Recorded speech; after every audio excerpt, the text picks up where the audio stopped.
Impact segment tonight. What about the Supreme Court being so political? Liberal judges definitely want to rein in the president's power, as we said. But conservative Judge Clarence Thomas is adamant on the other side. In his dissent about the tribunal decision, he wrote, quote, "The ruling is both unprecedented and dangerous." Joining us now from Washington is constitutional law professor Jonathan Turley, teaches at George Washington University, has been briefing members of Congress about the ruling today. Do you think it's dangerous? I think it's a little bit dangerous. To have, no clarity in how to deal with terrorists captured anywhere. I don't believe it's that dangerous, Bill. I think that what's going to happen is that we are going to hopefully develop proceedings that are more conventional in certain aspects, that give the defense a few more rights than they currently have. But here's and the we crux. will try these individuals. Here's the crux of the matter. The Supreme Court obviously wants a standardized, traditional court hearing.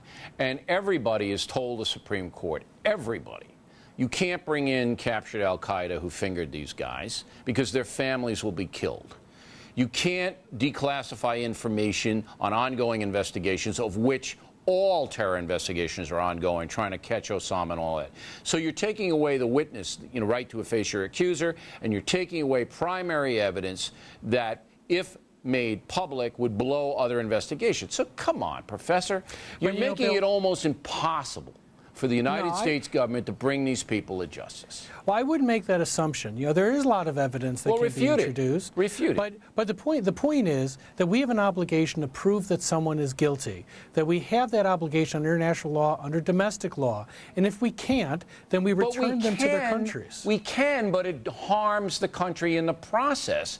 We could force people, I guess, to go up on the stand, and then they'll recant their testimony because they don't want their husband and wife someplace slaughtered, or their children. Bill, Bill, we can't, these tribunal rules have really sacrificed so much credibility of this country around the world. We're viewed as a rogue nation, and we cannot fight for the rule of law when we're viewed as the violator. You're into the theoretical. You're right when you say that Guantanamo and the tribunals has hurt us abroad, because the other side that I just gave you is never presented in the dishonest press. We have gained very little. We could have done this the right way. Okay, what is the right way?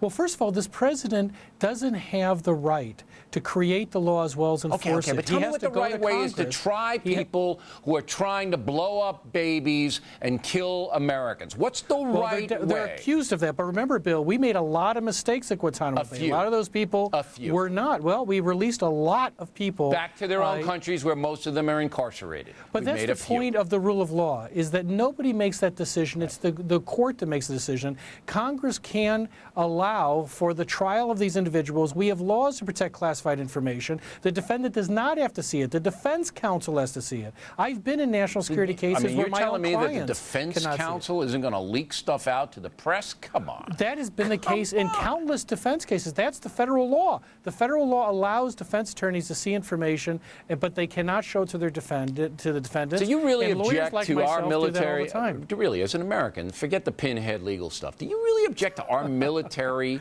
trying these people? Do you really?